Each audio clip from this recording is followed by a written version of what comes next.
नमस्कार दोस्तों, स्वागत है आपका इंडियन नर्सिंग स्टडीज में। आज हम बात करेंगे सेल के बारे में। आपने सेल के बारे में पहले भी बहुत पढ़ा होगा। आप 10th में भी पढ़े होंगे, 12th में भी पढ़े होंगे, क्योंकि बीएससी नर्सिंग के अंदर आप हैं तो आप सब साइंस स्ट्रीम से होंगे। साइंस स्ट्रीम से नहीं भी होंगे तो अपने 10th क्लास से सेल के बारे में स्टडी शुरू हो जाती है। वहाँ पर अपनी एनिमल सेल और प्लांट सेल दोनों के बारे में आपको बताते हैं। लेकिन हम अब बीएससी नर्सिंग के अंदर जो अपना सिलेबस है उसके अंदर सिर्फ अपन ह्यूमन सेल के बारे में स्टडी करते हैं, मतलब एनिमल सेल के बारे में ही स्टडी करेंगे। सेल के बारे में आप सब जानते होंगे कि ये आपने पहले भी इसकी ये डेफिनेशन लिखी होगी कि cell is the basic structural functional and biological unit of the body. ये अपने शरीर की सबसे बेसिक संरचनात्मक, क्रियात्मक और जैविक इकाई है। कोई भी लिविंग ऑर्गेनिज्म है उसकी सबसे बेसिक स्ट्रक्चर क्या है, सबसे मूलभूत इकाई क्या है शरीर की? कोशिका। या फिर अपन बात करें तो it is a building blocks of an living organism. कोई भी लिविंग ऑर्गेनिज्म है, कोई भी सजीव जो व्यक्ति है, जो भी एनिमल है, उसके शरीर की बिल्डिंग ब्लॉक्स का ये काम करती है। जैसे कि अपन कोई भी बिल्डिंग बनाते हैं तो उसके अंदर अपनी ईंटें जो होती है वो ईंटें दर ईंटें मिलकर पूरी बिल्डिंग बनाती है। वैसे ही सेल्स एक दूसरे से मिलकर टिश्यूज बनाती है, टिश्यूज एक दूसरे से मिलकर अपना ऑर्गन बनाते हैं, ऑर्गन एक सेम फंक्शंस वाले ऑर्गन मिलकर अपना सिस्टम बनाते हैं और सिस्टम अपनी पूरी एक लिविंग ऑर्गेनिज्म बनाता है। तो आइए देखते हैं इसके बारे में। अपने बॉडी के अंदर ट्रिलियंस के अंदर सेल्स पाई जाती है। अप्रोक्स 10 ट्रिलियंस नंबर होता है सेल्स का अपनी बॉडी के अंदर। तकरीबन 200 टाइप की सेल्स होती हैं और जो भी सेल्स है वो सेल डिवीजन करके नई सेल्स बनाती है। ठीक है, तो सेल्स का जो जन्म होता है वो एक प्री एग्जिस्टिंग सेल से ही इसका जन्म होता है। ठीक है, तो हम इसके जो भी फंक्शंस है और जो इसकी स्ट्रक्चर है उसके बारे में आगे अध्ययन करेंगे। आज हम देखेंगे सबसे पहले सेल का बेसिक इंट्रोडक्शन कि ये होती क्या है। ठीक है, तो इंट्रोडक्शन की अपन बात करें तो उसके अंदर अपन वही लिखेंगे जो आज तक लिखते आए हैं। Cell is the basic structural functional and biological unit of the body. ये अपनी बॉडी की बेसिक स्ट्रक्चरल फंक्शनल और बायोलॉजिकल यूनिट है। ठीक है, and cell is arise from pre existing cells. जो पहले से मौजूद सेल है वही सेल सेल डिवीजन करके नई सेल बनाती है। यही अपनी सेल थ्योरी किसने दी थी? शील्डेन एंड स्वान ने। यही सेल सेल थ्योरी उन्होंने दी थी कि जो भी लिविंग ऑर्गेनिज्म है उसकी बॉडी के अंदर जो बिल्डिंग ब्लॉक का काम करती है वो सेल्स ही करती है। उसकी बेसिक स्ट्रक्चर सेल ही होती है और सेल्स अपनी प्री एग्जिस्टिंग सेल से ही बनती है। ये सेल थ्योरी शील्डेन एंड स्वान ने दी थी। सबसे पहले सेल को किसने देखा था? तो उस सबसे पहले सेल को देखा था रॉबर्ट हुक ने। माइक्रोस्कोप की सहायता से रॉबर्ट हुक ने सेल को सबसे पहले खोजा था। इन्होंने कहाँ खोजा? इन्होंने एक वृक्ष की कोर मतलब छाल को माइक्रोस्कोप के अंदर देखा तो इन्होंने पाया कि उसके अंदर छोटे छोटे हनी कॉम्ब के जैसे छोटे छोटे ब्लॉक्स इन्होंने देखे। उन ब्लॉक्स को ही रॉबर्ट हुक ने आगे सेल का नाम दिया। ठीक है, आगे अपन बात करें स्ट्रक्चर की तो स्ट्रक्चरली अपन जनरली स्टडी करने के लिए अपन सेल को मेनली 3 पार्ट्स के अंदर डिवाइड करते हैं। 3 पार्ट्स अपने कौन कौन से? तो ये डायग्राम मैंने आपके सामने बनाया है, एक रफ डायग्राम अपन ने क्रिएट किया है। इसके अंदर अपन सेल को 3 पार्ट्स में डिवाइड करते हैं। पहला है अपना सेल मेम्ब्रेन, जो कि पूरी सेल को कवर करके रखती है। ये एक फ्लेक्सिबल बैरियर होता है सेल के इंटरनल एनवायरनमेंट और एक्सटर्नल एनवायरनमेंट के बीच में, जो कि सेल को चारों तरफ से कवर रखता है और सेल को बाकी जो सेल्स है और जो बाकी एक्सटर्नल एनवायरनमेंट है उनसे डिफरेंस करके रखता है, उनसे अलग रखता है। ठीक है, उसके बाद में अपन बात करें साइटोप्लाज्म की तो जो सेल मेम्ब्रेन है और ये बीच में जो अपना तीसरा पार्ट है न्यूक्लियस, उसके बीच में जो भी पाया जाता है वो अपना होता है साइटोप्लाज्म। ठीक है, साइटोप्लाज्म को अपन 2 पार्ट्स में डिवाइड करते हैं। पहला है अपना साइटोसोल, जो इसके अंदर ये वाटरी जो फ्लूइड होता है वो होता है साइटोसोल, जिसके अंदर अपने सेल ऑर्गेनल्स भी होते हैं और काफी lipid particles, protein particles, ions, काफी एंजाइम्स, प्रोटीन्स वगैरह इसके अंदर होते हैं। और दूसरा अपना होता है सेल ऑर्गेनल्स, ये सेल ऑर्गेनल्स अपने साइटोसोल के अंदर ही एम्बेडेड होते हैं।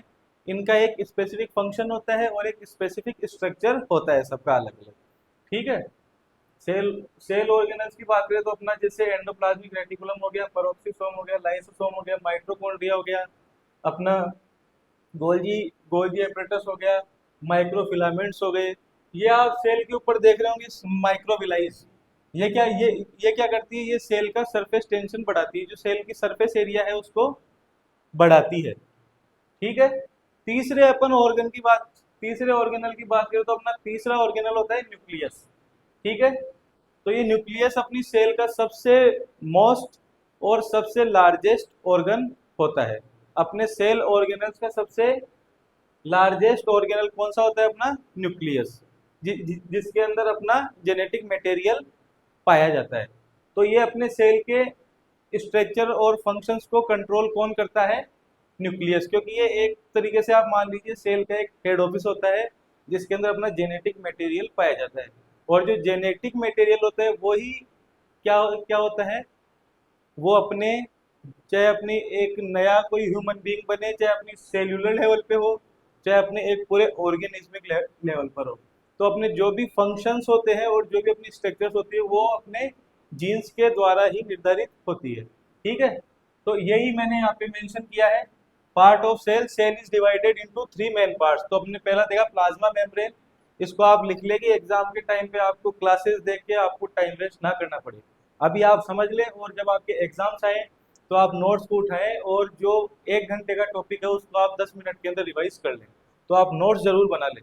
तो पार्ट्स ऑफ सेल की अपन बात करें तो basically plasma membrane it is a flexible and sturdy barrier that separate the cell internal environment from external. ये एक फ्लेक्सिबल और स्टडी बैरियर होता है जो क्या करता है, सेल के इंटरनल एनवायरनमेंट को एक्सटर्नल एनवायरनमेंट से सेपरेट करके रखता है।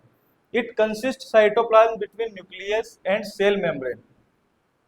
ये क्या कंसिस्ट रखती है, साइटोप्लाज्म को कंसिस्ट रखती है। इसके अंदर क्या पाया जाता है, साइटोप्लाज्म पाया जाता है। किस किस के बीच में, सेल मेम्ब्रेन और न्यूक्लियस के बीच में। सेल मेम्ब्रेन बोल सकते हैं या प्लाज्मा मेम्ब्रेन अपन इसको बोल सकते हैं। ठीक है। दूसरी अपन बात करें साइटोप्लाज्म की, तो साइटोप्लाज्म को देखें तो इसके अंदर अपन इसको 2 कंपोनेंट्स में डिवाइड करते हैं। 2 कंपोनेंट कौन कौन से, एक तो अपना हो गया साइटोसोल, एक तो ये अपना हो गया साइटोसोल। ठीक है। साइटोसोल हो गया एक तो अपना, और दूसरे अपने हो गए ये सारे सेल ऑर्गेनल। ठीक है। तो 2 पार्ट्स में डिवाइड करते हैं, एक अपना हो गया साइटोसोल, दूसरा हो गया अपना सेल ऑर्गेनल। ठीक है। तो cytosol watery fluid contains protein, lipid, glucose, ions etcetera. तो ये एक वाटरी फ्लूइड होता है जो कि क्या क्या कंटेंट रखता है अपने, इसके अंदर अपने आपके प्रोटीन के components, lipids, glucose, ions, enzymes वगैरह आपको इसमें देखने को मिलेंगे। सेल ऑर्गेनल की बात करें, surrounded by the cytosol, has specific function and structure, surrounded by cytosol. इन सब सेल ऑर्गेनल के आप चारों तरफ देखेंगे तो साइटोसोल ही आपको मिलेगा। ठीक है। तो इसलिए अपन ने लिख दिया इसमें surrounded by cytosol, has specific function and structure. इनका सबका एक स्पेसिफिक फंक्शन है। आप देखेंगे सारे सेल ऑर्गेनल का एक स्पेसिफिक स्ट्रक्चर है और इनका एक स्पेसिफिक फंक्शन होता है, जो अपन आगे पर्टिकुलर सेल ऑर्गेनल को स्टडी करेंगे तब इसको पर्टिकुलरली सबके अपन सेल ऑर्गेनल्स के स्ट्रक्चर्स और फंक्शन के बारे में अध्ययन करेंगे। ठीक है। फिर अपन बात करते हैं न्यूक्लियस की।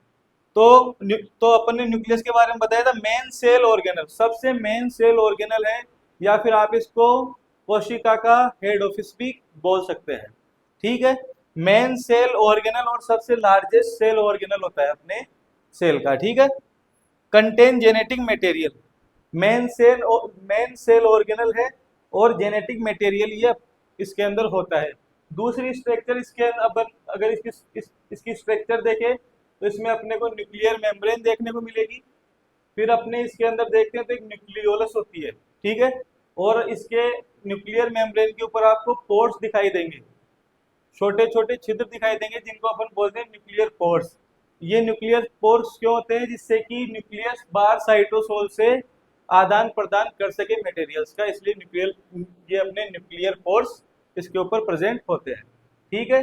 और इसको पूरे को अपन बोलते हैं न्यूक्लियस। ठीक है। न्यूक्लियस हिंदी में बोलेंगे केंद्रक। तो केंद्रक नाम से ही समझ में आ रहा है कि ये पूरी कोशिका का क्या है, केंद्र है। यहाँ से पूरी पूरी सेल के जो भी फंक्शन है वो ऑपरेट होते हैं, ठीक है, क्योंकि इसके अंदर अपना जेनेटिक मटेरियल होता है। और जो न्यूक्लियोलस है, न्यूक्लियोलस को अपन राइबोसोमल फैक्ट्री भी कहते हैं। जो राइबोसोम्स का फॉर्मेशन होता है वो न्यूक्लियस में होता है, और न्यूक्लियस के कौन से पार्ट में होता है, न्यूक्लियोलस में, जो केंद्र के अंदर केंद्रिका पाई जाती है, न्यूक्लियोलस, इसके अंदर अपने राइबोसोम्स का फॉर्मेशन हो इसके अंदर होता है। तो अपन इसको कहते हैं राइबोसोमल फैक्ट्री, ठीक है।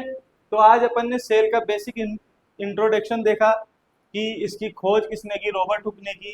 कब, 1665 के अंदर रॉबर्ट हुक ने पहली बार सेल को देखा अपने माइक्रोस्कोप के अंदर।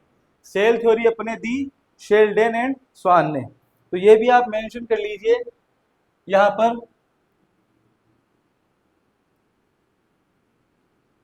Cell theory given bye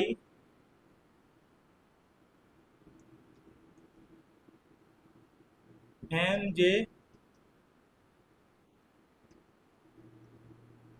शेल्डेन and Theodor Schwann, ठीक है। M J. Schleiden and Theodor Schwann ने अपनी सेल थ्योरी दी। इन्होंने क्या कहा कि सेल कोई भी लिविंग ऑर्गेन कोई भी अपना लिविंग ऑर्गेनिज्म उसकी बेसिक स्ट्रक्चर है, बेसिक इकाई है। और ये जो भी सेल होती है वो अपनी एक प्री एग्जिस्टिंग सेल से ही बनती है। ये सेल थ्योरी इन्होंने दी, और कब दी, 1839 के अंदर, ठीक है। 1839 के अंदर सेल थ्योरी दी M J. Schleiden and Theodor Schwann ने।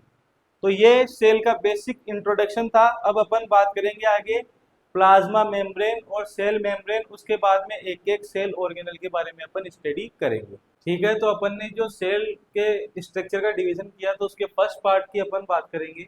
फर्स्ट स्ट्रक्चर के बारे में जिसमें अपन ने बात करी वो है अपनी प्लाज्मा मेम्ब्रेन या सेल मेम्ब्रेन। तो इसके बारे में अपन देखेंगे कि जैसा मैंने आपको बताया कि ये क्या है, साइटोप्लाज्म को सराउंड करके रखता है, और एक फ्लेक्सिबल और स्टडी बैरियर है बिटवीन सेल इंटरनल एनवायरनमेंट और एक्सटर्नल एनवायरनमेंट। मोस्ट फंक्शन क्या है, मोस्ट फंक्शन ये है कि ये मटेरियल्स के फ्लो को मेंटेन करता है in and out of cell. Cell से बाहर से अंदर क्या आएगा और अंदर से बाहर क्या जाएगा, ये कौन मेंटेन करता है, अपनी सेल मेम्ब्रेन। दूसरा, ये सेल के एडिशन के अंदर, जिससे सेल से सेल जुड़कर टिश्यू का फॉर्मेशन करती है, सेल एडिशन के अंदर और सेल सिग्नलिंग के अंदर ये अपना रोल दिखाती है।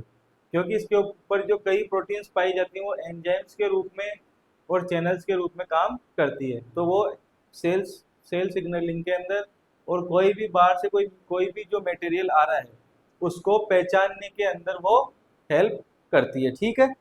तो अपन इसके बारे में देखें तो इसकी स्ट्रक्चर को समझने के लिए अपने को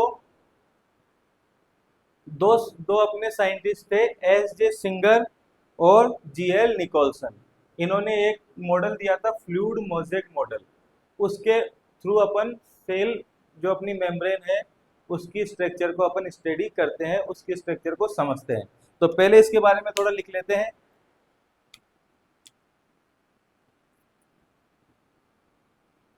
it is a flexible and sturdy, मजबूत barrier between cell internal environment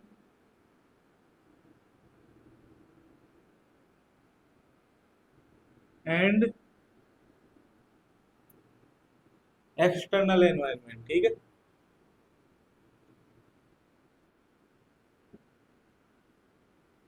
in notes को आप उतार लें। It contain cytoplasm, it's maintain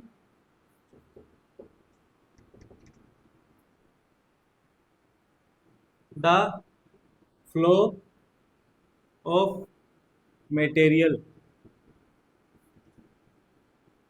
in and out of cell, also play role in cell adhesion. Tissue का फॉर्मेशन करती है cell, तो एक सेल दूसरी सेल से जुड़कर फॉर्मेशन करती है, उसको अपन बोलते हैं cell adhesion. Also play role in cell adhesion and cell signalling. ठीक है, ये इसका इंट्रोडक्शन हो गया, बेसिक। ठीक है, अब अपन बात करेंगे इसके स्ट्रक्चर की। तो ये इसका बेसिक इंट्रोडक्शन आप उतार लें नोट्स के अंदर। अब मैं इसको एक बार साफ कर देता हूं और अपन बात करते हैं सेल के स्ट्रक्चर की। ठीक है, या फिर अपन नीचे देख लेते हैं स्ट्रक्चर। ठीक है, तो स्ट्रक्चर की अपन बात करें सेल की, तो अपन इसके अंदर लिख लेते हैं to understand the cell structure we use fluid mosaic model.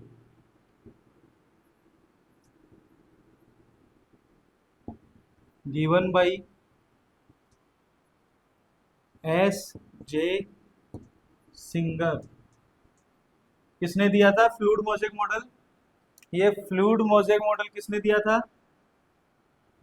इनका साइंटिस्ट का नाम है S.J. Singer and G.L. Nicolson. ठीक है, ये जरूर लिख लें। स्ट्रक्चर को सब सेल की स्ट्रक्चर को समझने के लिए अपन कौन सा मॉडल यूज करते हैं? Fluid mosaic model. इससे अपने को सेल की स्ट्रक्चर समझने में आसानी होगी। किसने दिया था? S.J. Singer and G.L. Nicolson, दो साइंटिस्ट थे, S.J. Singer and G.L. Nicolson. अपने S.J. सिंगर एक बॉटनिस्ट थे और G.L. निकोलसन अपने एक फिजियोथेरेपिस्ट थे। इन दोनों ने मिलकर फ्लूइड मोज़ेक मॉडल दिया था। ठीक है, फ्लूइड मोज़ेक मॉडल क्या है? फ्लूइड मोज़ेक मॉडल है, इन्होंने बताया कि जैसे समुद्र के अंदर कोई भी बर्फ का समुद्र ले लीजिए या फिर कोई नॉर्मल समुद्र के अंदर जैसे नावें तैरती रहती है, या फिर बर्फ के समुद्र के अंदर सतह पर बर्फ के टुकड़े तैरते रहते हैं, वैसे ही सेल मेम्ब्रेन के अंदर जो लिपिड की बाइलेयर्स होती हैं उसके ऊपर अपने प्रोटीन्स फ्लो करते रहते हैं। ठीक है, ये आप उतार लें। मैं आपको उधर समझा देता हूं कि कैसे फ्लूइड मोज़ेक मॉडल काम करता है। ठीक है, कैसे इन्होंने फ्लूइड मोज़ेक मॉडल से अपनी सेल मेम्ब्रेन की स्ट्रक्चर समझाई। इन्होंने बताया कि जो इन्होंने सेल मेम्ब्रेन की स्ट्रक्चर बताई वो कुछ इस तरह थी। इन्होंने बताया कि सेल जो प्लाज्मा मेम्ब्रेन है इसके अंदर अपने लिपिड की बाइलेयर्स पाई जाती है। ठीक है, ये अपने फॉस्फोलिपिड की बाइलेयर्स प्लाज्मा मेम्ब्रेन के अंदर देखने को मिलती है।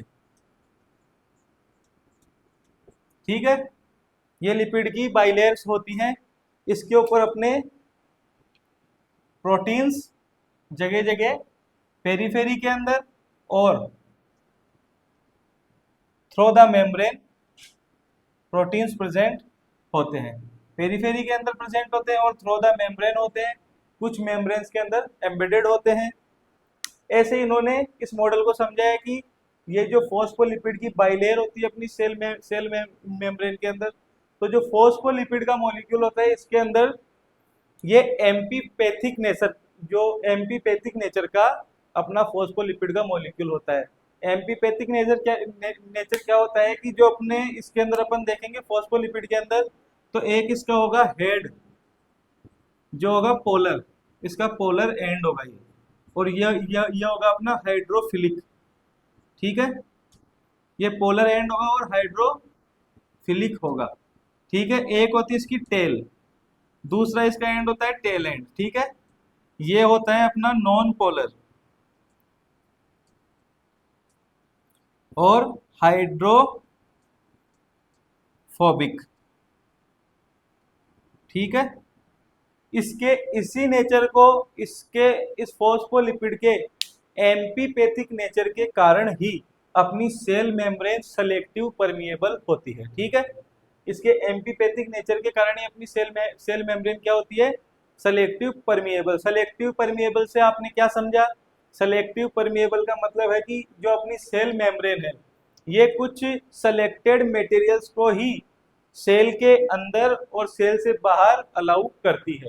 हर कोई मटेरियल ऐसा नहीं है कि अपनी सेल मेम्ब्रेन के थ्रू अपने सेल में चला जाएगा या फिर अपने सेल के अंदर से बाहर आ जाएगा। कुछ पर्टिकुलर जो सेलेक्टेड मटेरियल्स है उनको ही ये अलाउ करती है, इसलिए अपन इसको बोलते हैं सेलेक्टिवली परमिएबल मेम्ब्रेन। और इसके अंदर क्या पाया जाता है, और इसके अंदर अपने कोलेस्ट्रॉल पाया जाता है अंदर। ठीक है, सेल मेम्ब्रेन के बीच में फॉस्फोलिपिड्स के मॉलिक्यूल्स के बीच में क्या पाया जाता है, अपना कोलेस्ट्रॉल के मॉलिक्यूल्स पाए जाते हैं, जो कि इसकी फ्लूइडिटी को मेंटेन करते हैं। जो अपनी सेल की जो फ्लूइडिटी है, जो जिसकी जिसकी वजह से इसकी फ्लेक्सिबिलिटी बनती है, जिसकी वजह से सेल मेम्ब्रेन अपनी शेप के अंदर वेरिएशंस कर सकती है जरूरत के अकॉर्डिंग, वो कौन मेंटेन करता है, अपना कोलेस्ट्रॉल जो इसके अंदर पाया जाता है। फॉस्फोलिपिड और कोलेस्ट्रॉल मिलके इसकी फ्लूइडिटी को मेंटेन रखते हैं। ठीक है, और फ्लूइडिटी का क्या काम है, फ्लूइडिटी का ये भी काम है कि अपन यहाँ से प्रोटीन को सेल जो अपनी प्लाज्मा मेम्ब्रेन के अंदर दूसरी साइड भी फ्लो करा सकते हैं मटेरियल को। अपनी प्लाज्मा मेम्ब्रेन जो है उसके अंदर आगे पीछे मटेरियल का मूवमेंट हो सके, इसलिए इसकी फ्लूइडिटी जरूरी है। जो कौन मेंटेन करता है, अपना कोलेस्ट्रॉल और अपना फॉस्फोलिपिड मिलकर। बाकी और क्या पाया जाता है इसके ऊपर, और अपन इसके अंदर देखेंगे तो ये जो फॉस्फोलिपिड और ये प्रोटीन जो पेरीफेरी पर है, ये तो हो गया अपना, इनका अपन एक बार थोड़ा नाम मेंशन कर देते हैं। तो ये तो है अपना पेरीफेरल प्रोटीन। ठीक है, इसको आप एक बार रफ इसको डायग्राम को बना ले अपनी नोटबुक के अंदर, जिससे कि आपको आगे समझ में आ जाए देखने पर। ठीक है, अभी अपन इसको समझ रहे हैं, आप सही से समझ लेंगे तो डायग्राम अगर आपने रफली भी ड्रॉ किया है तो आपको देखते ही सारी चीज समझ में आ जाएगी। ठीक है, ये है अपनी इंटीग्रल प्रोटीन्स। ठीक है, ये हो गया अपना फॉस्फोलिपिड बाइलेयर।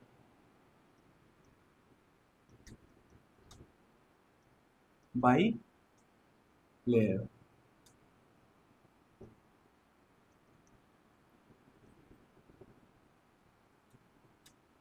ये अपनी फॉस्फोलिपिड बाइलेयर हो गई, ये अपना कोलेस्ट्रॉल हो गया।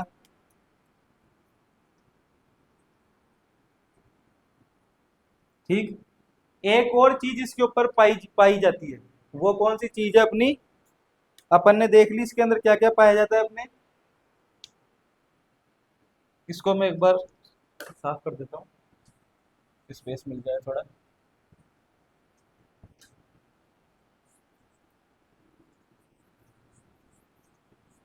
तो अपन ने देखा फ्लूइड मोज़ेक मॉडल किसने दिया था, S J Singer and GL Nicolson ने।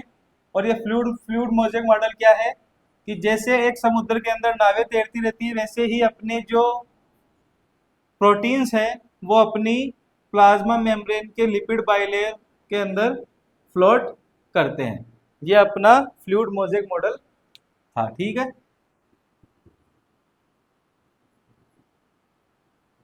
और आगे इसकी स्ट्रक्चर की बात करें तो इसके ऊपर ये ऐसे कार्बोहाइड्रेट्स के मॉलिक्यूल प्रेजेंट होते हैं जगह जगह। ठीक है, जगह जगह कार्बोहाइड्रेट्स के मॉलिक्यूल प्रेजेंट होंगे। ओके, तो ये तो अपना हो गया कौन सा साइड, इसी, ये तो हो गया अपना extra cellular fluid, extra cellular fluid. ठीक है, ई सी एफ आगे अपन बात करेंगे तो ई सी एफ करके ही करेंगे। और ये हो गया अपना I C F, intracellular fluid, intracellular fluid. ठीक है, और ये बीच में हो गया अपनी सेल मेम्ब्रेन। ठीक है, इसका अपन ने सेक्शन काटा तो सेल मेम्ब्रेन अपने को ऐसी दिख रही है। तो ये जो कार्बोहाइड्रेट है, अगर ये प्रोटीन के साथ मिलता है, ये अपनी क्या है, पेरिफेरल प्रोटीन। ये प्रोटीन के साथ मिलता है तो ये क्या क्या बनाएगा अपना, ग्लाइकोप्रोटीन। ठीक है, और ये अगर लिपिड के साथ मिलता है तो ये अपना बनाता है ग्लाइकोलिपिड। ठीक है, और इन दोनों को अपन कंबाइंडली क्या बोलते हैं, ग्लाइकोकेलिक्स। ठीक है, गायको इसको क्या बोलते हैं अपन, इन ग्लाइकोलिपिड और ग्लाइकोप्रोटीन को कंबाइंडली अपन बोलते हैं ग्लाइकोकेलिक्स। ओके, तो इसके अंदर अपने को क्या क्या देखने को मिला कि एक लिपिड की बाइलेयर होती है, फॉस्फोलिपिड की बाइलेयर होती है अपने सेल मेम्ब्रेन के अंदर। जो फॉस्फोलिपिड का मॉलिक्यूल होता है ये एम्पीपैथिक नेचर का होता है। कौन से नेचर का होता है, इसको अपन लिख लेते हैं, फॉस्फोलिपिड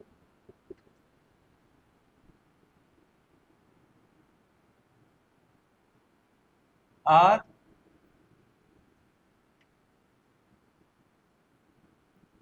एम्पीपैथिक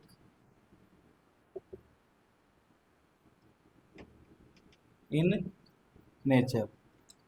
ठीक है, एम्पीपैथिक का मतलब, क्यों एम्पीपैथिक क्यों बोला, क्योंकि इसके मॉलिक्यूल के अंदर पोलर और नॉन पोलर दोनों एंड होते हैं। जो इसका हेड होता है वो होता है इसका पोलर एंड, और जो इसकी टेल होती है वो होती है नॉन पोलर एंड। या फिर इसको अपन बोल सकते हैं हेड को हाइड्रोफिलिक एंड और टेल को बोल सकते हैं हाइड्रोफोबिक एंड। जो हेड होता है वो वाटर लविंग होता है और टेल होती है वाटर फेयरिंग होती है। ठीक है, और इसके अंदर क्या पाया जाता है, अपनी प्रोटीन्स पाई पाई जाती है। तो कुछ प्रोटीन्स इसकी पेरीफेरी के ऊपर प्रेजेंट होती है, एक्सटर्नल साइड में भी और इंट्रासेल्यूलर साइड में भी। एक्स्ट्रा सेल्यूलर की साइड में भी और इंट्रासेल्यूलर फ्लूइड के साइड में कुछ जो प्रोटीन्स होती हैं वो पेरीफेरी पे मौजूद होती है, कुछ इसके अंदर एम्बेडेड होती है और कुछ इसके बिल्कुल पूरी थ्रू द मेम्ब्रेन प्रेजेंट होती है। ठीक है, तो इनको अपन जो पेरीफेरी पर मौजूद होती है उनको तो अपन बोलते हैं पेरीफेरल प्रोटीन, और जो इसके अंदर एम्बेडेड होती है उसको अपन बोलते हैं ट्रांस मेम्ब्रेन प्रोटीन या इंटीग्रल प्रोटीन। जो इसके अंदर एम्बेडेड होती है वो होती है इंटीग्रल प्रोटीन्स।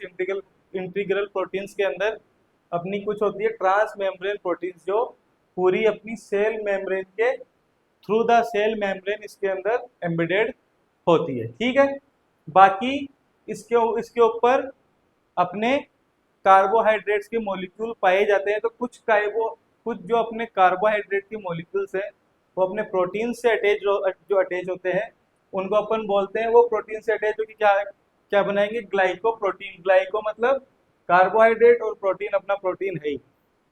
तो जो कुछ कार्बोहाइड्रेट के मॉलिक्यूल्स हैं वो अपने प्रोटीन के साथ मिलकर ग्लाइकोप्रोटीन बनाएंगे, और जो फॉस्फोलिपिड के साथ मिलेंगे वो क्या बनाएंगे, ग्लाइकोलिपिड। तो ये ग्लाइकोप्रोटीन और ग्लाइकोलिपिड को अपन कंबाइनली क्या क्या बोलेंगे, ग्लाइकोकेलिस। ठीक है, ओके, तो ये अपनी होती है सेल मेम्ब्रेन की बेसिक स्ट्रक्चर। ठीक है, इसके बारे में अब अपन लिख लेते हैं सबके बारे में थोड़ा थोड़ा। तो अपन ने क्या क्या देखा कि एक फ्लेक्सिबल मेम्ब्रेन होती है जो कि सेपरेट रखती है सेल के इंटरनल एनवायरनमेंट को एक्सटर्नल एनवायरनमेंट से, और जो मटेरियल्स का फ्लो है उसको मेंटेन करती है। तीसरा अपन ने देखा कि ये सेल की सिग्नलिंग के अंदर और एडिशन के अंदर हेल्प करती है। तो सेल की स्ट्रक्चर समझने के लिए ये दो साइंटिस्ट थे, एस जे सिंगर और जीएल निकोल्सन। इन्होंने एक फ्लूइड मोजेक मॉडल दिया जो अपने को हेल्प करता है क्या समझने में, सेल की स्ट्रक्चर। फ्लूइड मोजेक मॉडल क्या है कि जैसे एक समुद्र के अंदर नावें तैरती रहती है, वैसे ही सेल मेम्ब्रेन के अंदर लिपिड की बाइलेयर के ऊपर अपने प्रोटीन्स तैरते रहते हैं। ठीक है, तो इन्होंने बताया कि जो लिपिड बाइलेयर वो एक लिक्विडिटी फॉर्म में होती है और उसके ऊपर अपने प्रोटीन्स तैरते रहते हैं। यही अपना फ्लूइड मोजेक मॉडल इन्होंने बताया। ठीक है, तो आगे अपन इसको थोड़ा थोड़ा सबको नोट्स के हिसाब से लिख लेते हैं। ठीक है, तो नोट्स के हिसाब से अपन लिखेंगे, तो इसमें लिखो structure.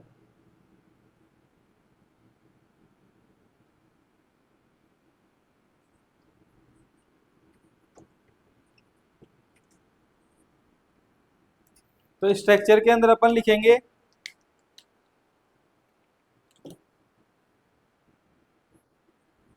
The cell membrane is composed of phospholipid by layer.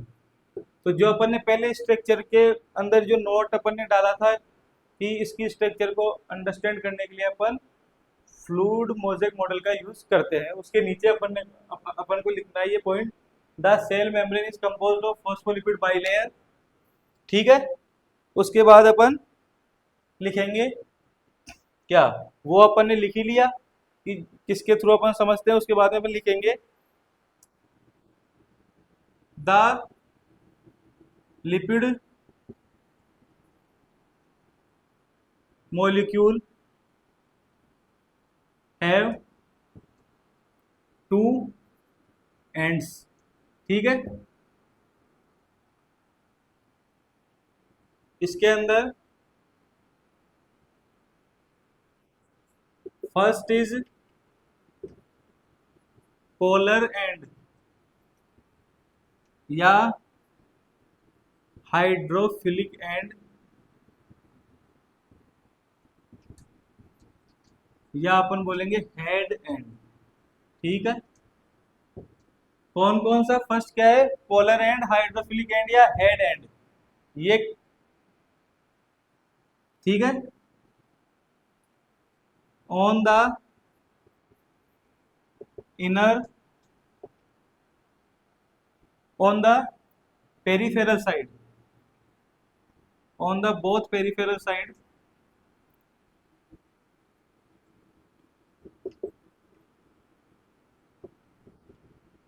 Of membrane.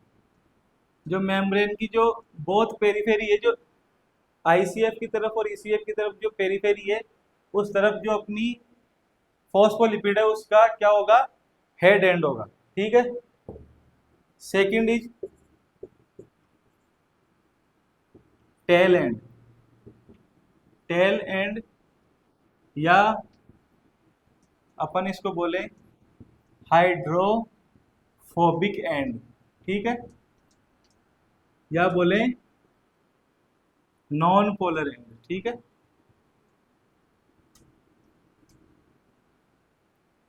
ठीक है,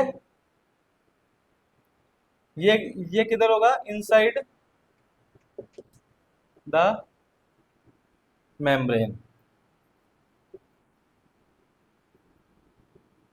या आपने डायग्राम बनाया तो उसमें देखिए जो टेल एंड है वो सेल के इनसाइड के अंदर होता है। ठीक है, और ये जो है एक दूसरे के अपोजिट होते हैं, और टेल एंड है वो एक दूसरे के आमने सामने होते हैं। ठीक है, okay.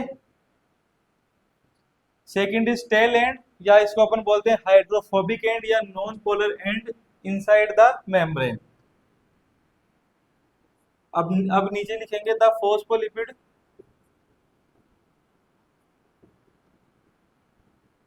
Phospholipid is amphipathic in nature. कैसा होता है ये, एम्पीपैथिक होता है इन नेचर, मतलब ब्रैकेट में लिख लीजिए both polar and non polar side present. ठीक है,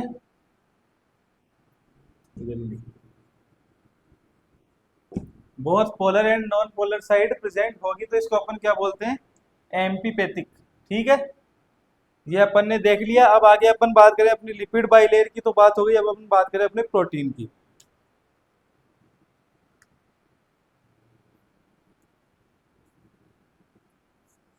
the protein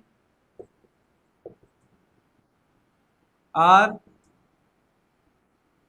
present on periphery, these are called peripheral protein, proteins, ठीक है। And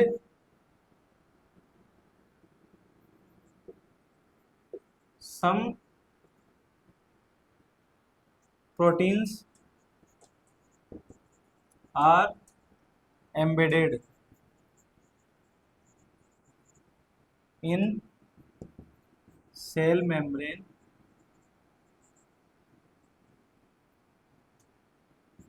these are called integral protein, ठीक है।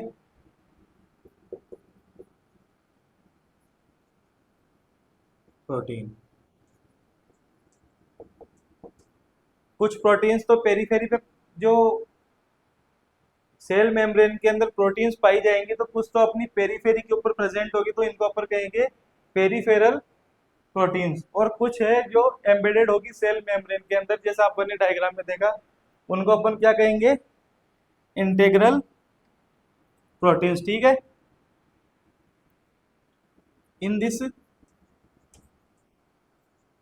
सम प्रेजेंट थ्रू आउट, इसके अंदर कुछ जो प्रोटीन्स होगी वो थ्रू आउट द मेम्ब्रेन, अपनी सेल मेम्ब्रेन में प्रेजेंट होंगी, जो कि अपने उनका एक साइड तो होगा आईसीएफ की तरफ और एक साइड होगा ईसीएफ की तरफ। उन प्रोटीन्स को अपन क्या क्या बोलेंगे, ट्रांस मेम्ब्रेन प्रोटीन, ठीक है। तो यही अपन इसके अंदर लिखेंगे, तो ये मैं ऊपर लिख देता हूँ, ठीक है, नीचे आपको दिखेगा नहीं, ऊपर लिख देता हूँ, इधर लिख लीजिए इसको। सम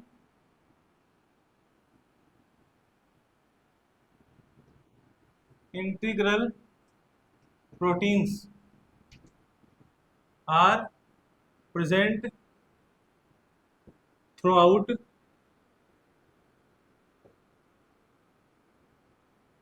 the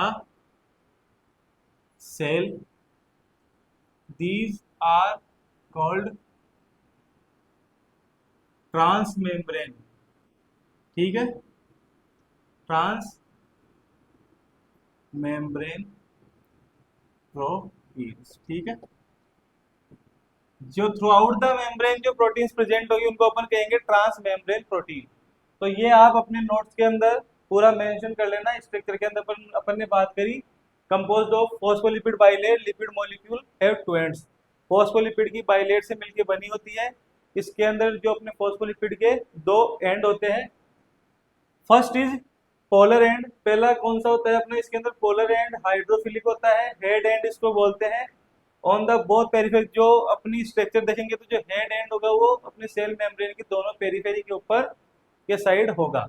दूसरा होता है टेल एंड, ये होता है अपना हाइड्रोफोबिक नेचर का होता है, नॉन पोलर एंड होता है, और इनसाइड द मेम्ब्रेन, ये इनसाइड मेम्ब्रेन एक दूसरे की तरफ झांकती हुई होती है, दोनों टेल्स, ठीक है। इसलिए इसके अंदर पोलर और नॉन पोलर दोनों एंड पाए जाते हैं, इसलिए इसको अपन बोलते हैं एम्पीपैथिक नेचर।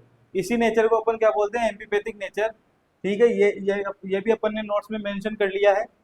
तीसरी अपन ने बात करी प्रोटीन्स की, तो प्रोटीन्स कैसी होती है, कुछ प्रोटीन्स अपने पेरीफेरी के ऊपर मौजूद होती है, उसको अपन बोलते हैं अपनी पेरीफेरल प्रोटीन्स।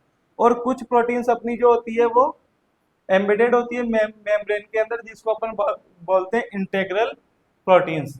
और जो कुछ इंटीग्रल जो प्रोटीन्स अपनी होती है वो क्या होती है, थ्रू आउट द मेम्ब्रेन वो अपनी प्रेजेंट होती है, जो मेम्ब्रेन के पूरी मेम्ब्रेन के अंदर प्रेजेंट होती है, ठीक है। उसको अपन बोलते हैं अपनी ट्रांस मेम्ब्रेन प्रोटीन्स।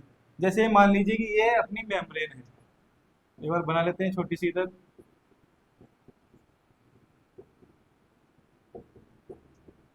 ठीक है।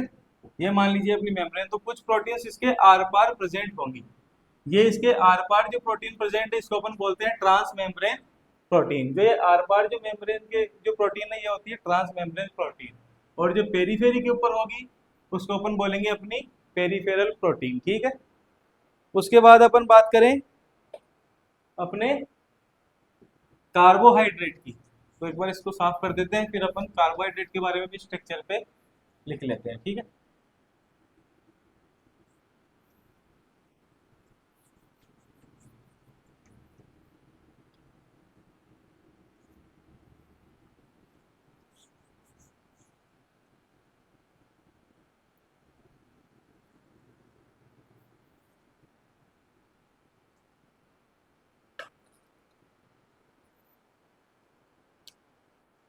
ठीक है,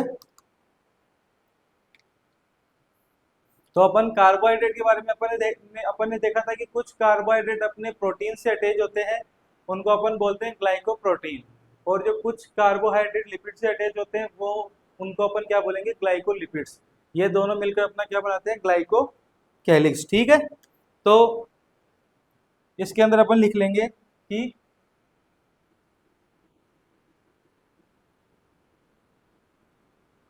सम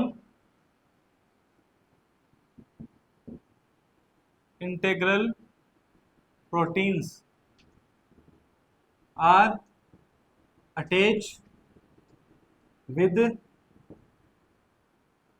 कार्बोहाइड्रेट।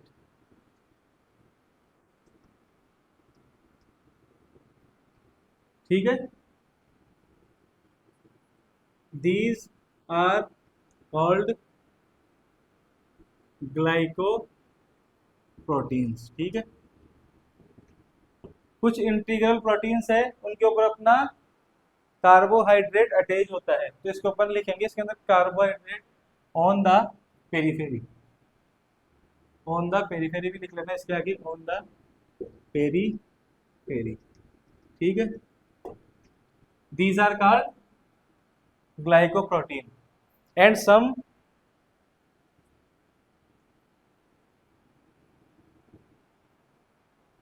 carbohydrate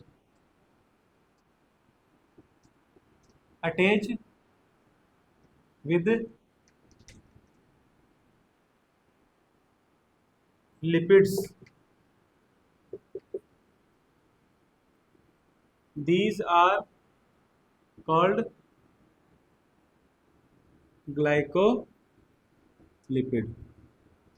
ठीक है, तो कुछ जो इंटीग्रल प्रोटीन्स है वो पेरीफेरी के ऊपर उनके कार्बोहाइड्रेट से जुड़ी होती है, उनको अपन क्या बोलते हैं, ग्लाइकोप्रोटीन्स। और कुछ जो अपनी कार्बोहाइड्रेट्स है वो पेरीफेरी पर लिपिड्स से जुड़ी होती है, उनको अपन बोलते हैं ग्लाइकोलिपिड्स। ठीक है, अपन ने ये देख लिया कौन कौन सा, ग्लाइकोप्रोटीन एंड ग्लाइकोलिपिड्स। ठीक है, अब अपन बात करें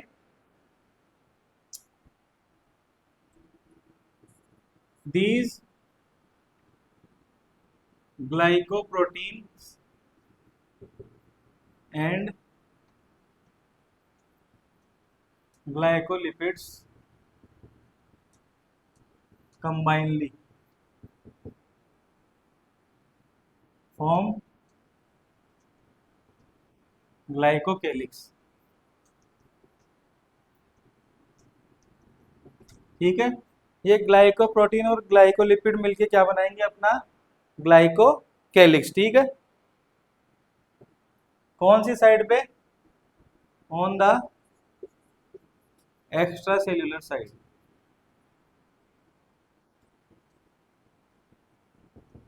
ये ग्लाइकोकैलिक्स कहाँ पे बनेगा, अपना जो अपने सेल मेम्ब्रेन की एक्स्ट्रा सेल्यूलर साइड है वहां पे ये क्या बनाएंगे, ग्लाइकोकैलिक्स बनाएंगे।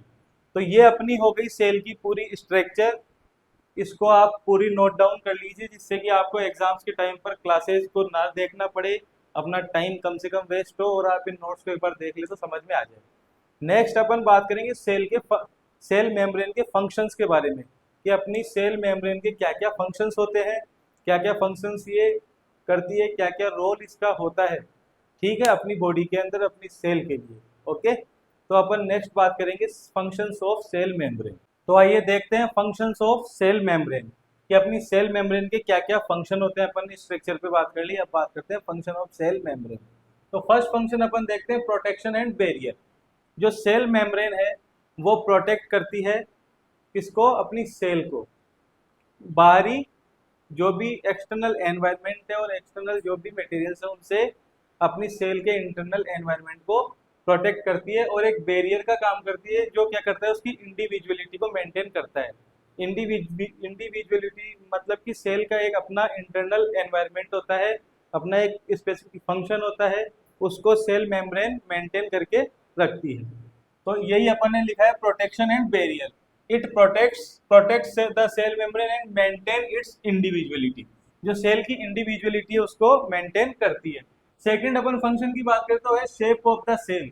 जो अपनी जो सेल मेम्ब्रेन है वो अपनी सेल की जो एक प्रॉपर स्पेसिफिक शेप है उसके फंक्शन के अकॉर्डिंग उस शेप को मेंटेन रखती है। With the filaments of cytoskeleton.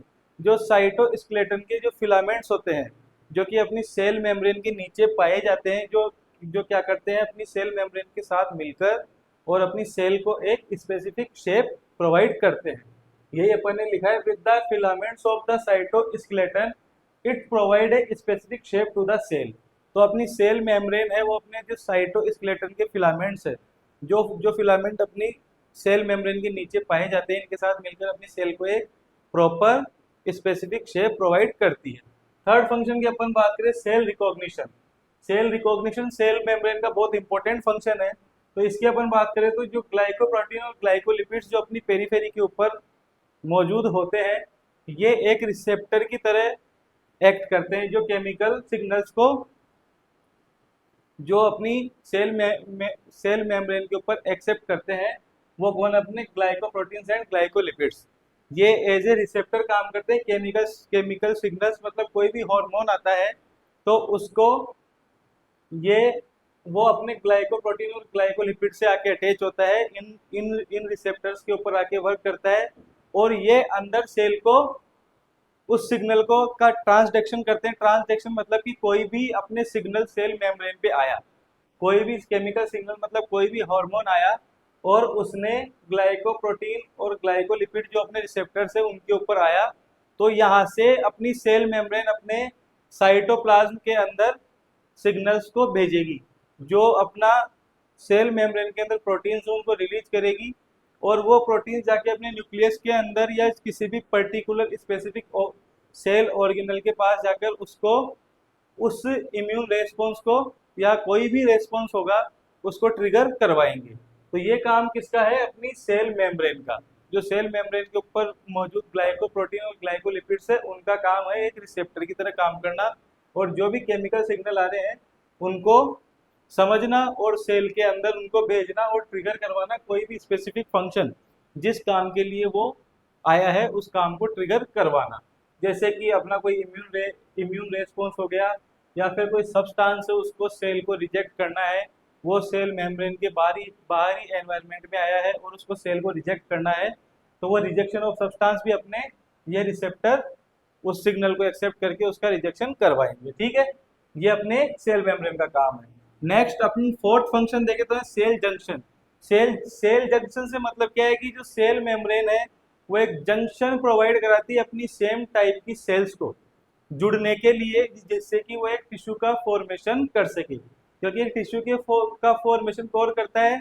एक सेम टाइप की सेल्स, सेम स्ट्रक्चर और सेम फंक्शंस की सेल मिलकर एक टिश्यू का फॉर्मेशन करती है। तो वो टिश्यू का फॉर्मेशन करने के लिए जो अपनी सेल मेम्ब्रेन है वो जो पास वाली सेल है, नेबर सेल है, उसको जंक्शन प्रोवाइड कराती है सेल एडिशन के लिए, जिससे कि दूसरी सेल आके उससे जुड़ सके और एक टिश्यू का फॉर्मेशन वो आगे कर सके या फिर किसी और फंक्शन को वो परफॉर्म कर सके। ठीक है, अपना फिफ्थ फंक्शन अपन देखें cell movement. Cell movement like pseudopodia undulation are performed by cell membrane. कोई भी जैसे सूडोपोडिया में मतलब कि अगर सेल को किसी मैक्रोफाजेज या कोई डेड सेल को अपने अंदर लेना है, उसको एनगल्फ करना है, तो अपनी सेल मेम्ब्रेन उस पार्टिकल के चारों तरफ एक आवरण बनाएगी। जैसे कि ये मान लीजिए ये अपनी सेल है और ये बाहर कोई भी पार्टिकल है, कोई भी मैक्रोफाजेज है, कोई भी डेड बैक्टीरिया या कुछ भी है, तो इसको अगर सेल को एनगल्फ करना है तो ये सेल क्या क्या करेगी? इस डेड पार्टिकल के चारों तरफ ऐसे सूडोपोड्स बनाएगी। सूडोपोड्स इनको इसलिए बोलते हैं क्योंकि ये सिर्फ इसको एनगल्फ करने के लिए बनते हैं और बाद में ये डिसअपियर हो जाते हैं, इसलिए इनको बोलते हैं सूडोपोड्स। ठीक है, ऐसे इसको एनगल्फ कर लेगी और फिर बाद में आगे ये अपनी इंटीग्रिटी को वापस मेंटेन कर लेती है और ये इसको अंदर पहुंचा देती है। जो भी मैक्रोफाजेस था, जो भी कोई डेड सेल थी या कोई डेड बैक्टीरिया था, उसको अपने अंदर ले लेती है। इसको अपन बोलते हैं सूडोपोडिया, ठीक है। इसको वैसे इसका टर्म है एक्सोसाइटोसिस, ठीक है।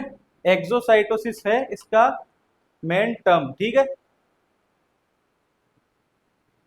तो ये सेल मूवमेंट और अंडुलेशन की जो सेल है उसकी जो फ्लूडिटी है, जो सेल मेम्ब्रेन की फ्लूडिटी है, ये इसलिए है कि सेल इसके अंदर अंडुलेशन का मतलब है कि वो अपना सेल मेम्ब्रेन के अंदर फ्लो होता है। जैसे कि अपन देखते हैं कि समुद्र के ऊपर जैसे लहरें होती हैं तो उनके अंदर जो फ्लो होता है, वैसे ही फ्लो अपनी सेल मेम्ब्रेन के अंदर भी शो होता है। वो सेल, उसको अपन बोलते हैं सेल मूवमेंट। वो भी किसकी वजह से होता है? अपनी सेल मेम्ब्रेन की फ्लूडिटी की वजह से वो सब अपने को देखने को मिलता है। नेक्स्ट अपन बात करें एंजाइम्स की, तो जो सब membrane proteins catalyse biochemical reactions. Membrane के ऊपर कुछ प्रोटीन्स होते हैं जो एंजाइम्स की तरह परफॉर्म करते हैं, क्योंकि जो आपने पहले भी पढ़ा होगा कि जो एंजाइम्स होते हैं वो प्रोटीन्स से ही मिलके बनते हैं। प्रोटीन्स ही जो होते हैं वो अपने एंजाइम बनते हैं। तो बायोकेमिकल रिएक्शन को कैटालाइज करने का काम करते हैं। कैटालाइज बायोकेमिकल रिएक्शन मतलब कि किसी भी कोई मॉलिक्यूल है उसको सिंपलर मॉलिक्यूल के अंदर तोड़ना। जैसे कि अपना कार्बोहाइड्रेट है C6H12 और अपना O6, ये अपना उसका केमिकल फॉर्मूला है। तो उसको कैटालाइज करने का मतलब कि उसको कार्बन और वाटर इसके अंदर चेंज कर देना या किसी और फॉर्म में चेंज कर देना। कोई भी मॉलिक्यूल को किसी दूसरी फॉर्म के अंदर तोड़कर चेंज कर देना, वो क्या है? अपना कैटालाइज। तो कुछ जो अपनी सेल मेम्ब्रेन के ऊपर प्रोटीन्स होते हैं वो कैटालिस्ट का काम करते हैं। जो एंजाइम्स जो प्रोटीन्स कैटालाइज करती हैं उन प्रोटीन्स को अपन बोलते हैं कैटालिस्ट। क्या बोलते हैं अपन? उन प्रोटीन को क्या बोलते हैं अपन? कैटालिस्ट।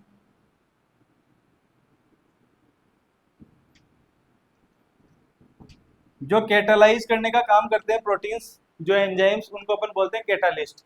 तो कुछ अपनी मेम्ब्रेन जो मेम्ब्रेन प्रोटीन्स है वो कैटालिस्ट का काम करती है, ठीक है।